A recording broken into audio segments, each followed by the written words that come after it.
नमस्कार दोस्तों, आज बहुपद का पार्ट 2 कक्षा 9 का है। इसमें एक आज एक्सरसाइज को लेकर के कुछ कॉन्सेप्ट आपको बताए जाएंगे और बिना एक एग्जाम्पल के कॉन्सेप्ट भी नहीं समझ में आते हैं, तो आइए इसकी चर्चा करते हैं। जैसे बहुपद तो हम लोगों ने पढ़ चुका, अब बहुपद के बाद जब हम इसको करेंगे तो कुछ और कॉन्सेप्ट निकल के आएंगे सामने।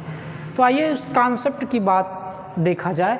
तो जैसे क्वेश्चन में लिखा है कि बहुपद y³ minus y plus Y square minus कड़ी में 2 का अवरोही क्रम है। ऑप्शन दिया हुआ है, चारों ऑप्शन। पहले कॉन्सेप्ट पे आइए, तब ऑप्शन पे जाके समझा जाएगा। तो आइए इसको देखें। पहले अवरोही क्रम, बचपन में हम लोगों ने पढ़ा है कि घटते क्रम को अवरोही क्रम कहते हैं। मतलब सबसे पहले बड़ी संख्या, यानी कि ऐसे कह लीजिए बड़े से छोटे की ओर, बड़े से छोटे की ओर। ये बात क्लियर है।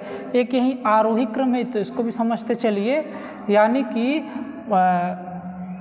घटते क्रम हो गया तो इसको बोलते हैं बढ़ते क्रम, यानी कि छोटे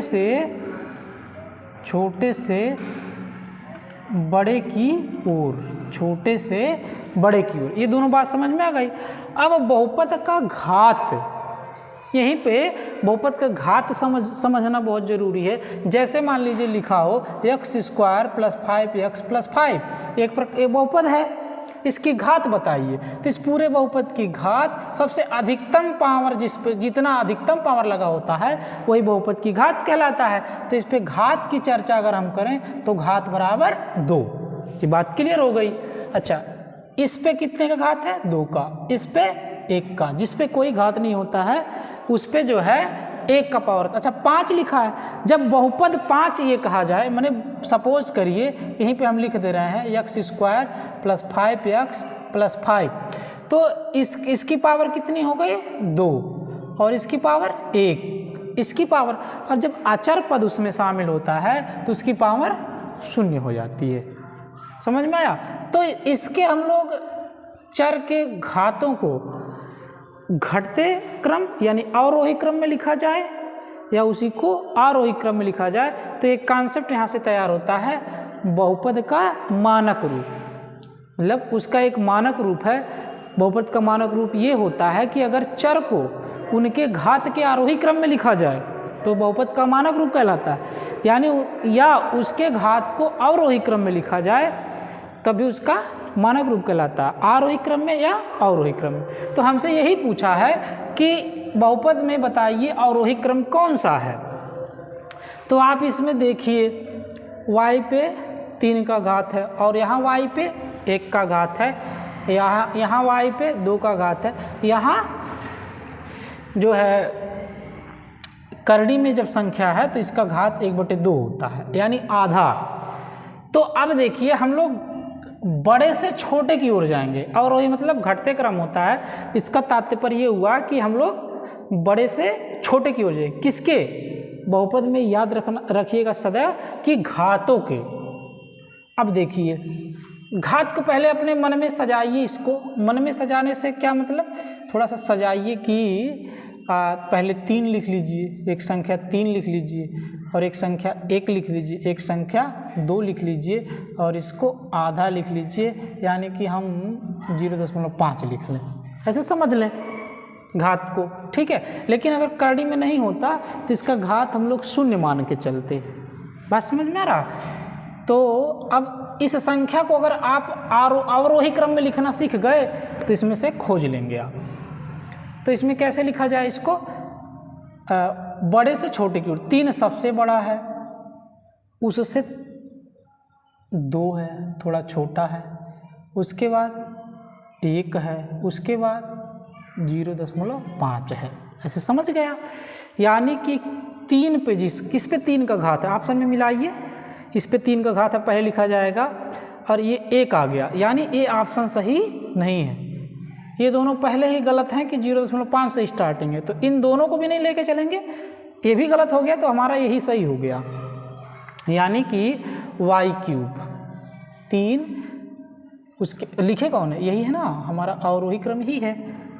तो अब y पे 2 का दिख रहा है, y पे 1 का दिख रहा है, उसके बाद करड़ी में 2। तो यानी ये ऑप्शन सही हो जा रहा है। तो अब हमें बहुपद की घात भी समझ में आ गया, उसको कैसे हम लोग अवरोही क्रम या अल में लिखेंगे ये भी बात हमको समझ में आ गई। तो इसका ऑप्शन ये सही होगा। तो शायद आपको समझ में आई हो। फिर आ जाइए क्वेश्चन नंबर 2 पे। अब इसमें कह रहा आरोही क्रम में लिखिए। किस क्रम बताया जा चुका है कि बढ़ते क्रम को आरोही क्रम, यानी कि सबसे छोटा, फिर उससे बड़ा, उससे बड़ा, उससे बड़ा, लास्ट वाला सबसे बड़ा, यही चीज़ें हैं। तो आइए घात देखते चलिए, मन में काउंट करिए। क्या क्या करना है, पहले घात सबका चेक कर लीजिए। 5 है, 2 है, 5, 2, 1, 4, 3, तो यहाँ अचर पद है 1 का, 0 काउंट कर लीजिए। एक संख्या मान लीजिए आप दी गई है, तो इसमें हम लोग को कैसे लिखना है, बढ़ते क्रम में, यानी कि सबसे पहले छोटा, सबसे पहले छोटा यानी 0। तो 0 किस में है, यहाँ पे दिख रहा है और यहाँ पे दिख रहा है, 2 जगह दिख रहा है। तो पॉसिबिलिटी इन दोनों की बनती है, बाकी दोनों की पॉसिबिलिटी नहीं बनती है, तो दोनों सिरे से खारिज हो गए। अब पॉसिबिलिटी इसकी और इसकी बनती है। अब आ जाइए किस, पहले इसको लिख लीजिए, यानी कि 0, उसके बाद 1, उसके बाद 2, 2 के बाद 3, 3 के बाद 4 के बाद 5। अब आइए मिलाइए, 0, 1, 0, 1, 2, 3, 4, 5, यानी अब हमारे समझ में आ गया ऑप्शन नंबर 1 सही होगा। ये आपका किस क्रम में लिखा गया है, आरोही क्रम में, यही ऑप्शन सही हो गया। ये तीनों से कोई मतलब नहीं रहा। तो हम यहाँ पर एक कॉन्सेप्ट सीखे बहुपद का, आरोही क्रम में लिखना और अवरोही क्रम में लिखना, समझ में आई होगी। आ जाइए क्वेश्चन नंबर 3 पर। निम्न में बहुपद नहीं है ये बताइए। तो बहुपद की बताए थे ना, बहुपद क्या होता है, पिछले वीडियो में हमने इस पर चर्चा की थी कि जो उसका चर है ना, उसका घात करड़ी में ना हो, उसका घात करड़ी में ना हो। शर्त नंबर 1 नहीं होने का बता रहे हैं, शर्त नंबर 1 परिमेय संख्या में ना हो और दशमलव में ना हो और ऋण चिन्ह के साथ ना हो। इतनी बात हम लोग बता चुके थे।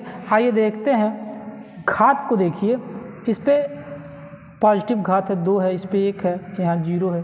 तो ये क्या है, ये बहुपद है। क्वेश्चन में क्या पूछा है, नहीं, लिख दे रहे हैं साफ से, क्वेश्चन पूछ रहा है नहीं है। इस तो ये बहुपद है। यहाँ पे आइए, यहाँ पे भी कहीं भी इस तरह नहीं दिख रहा है, तो ये भी बहुपद है, हमसे नहीं पूछा है। एक मान लीजिए तीसरा ऑप्शन है, चौथा ऑप्शन है करड़ी में x + 2x और चौथा हो गया x - 5।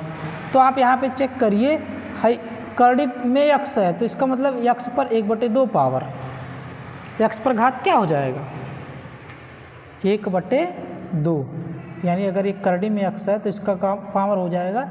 ये शर्त है कि ऐसा नहीं होना चाहिए, यानी यही बहुपद नहीं है, बाकी सभी बहुपद हैं। यानी इस क्वेश्चन का जो आंसर जाएगा वो तीसरे पे जाएगा, तीसरा सही है। उम्मीद करता हूँ आपको कॉन्सेप्ट के साथ क्वेश्चन भी समझ में आए होंगे। अगर कॉन्सेप्ट समझ गए तो इस एक्सरसाइज के सभी क्वेश्चन को आसानी से आप कर लेंगे। धन्यवाद। फिर मिलते हैं अगले क्वेश्चन के साथ पार्ट 3 में।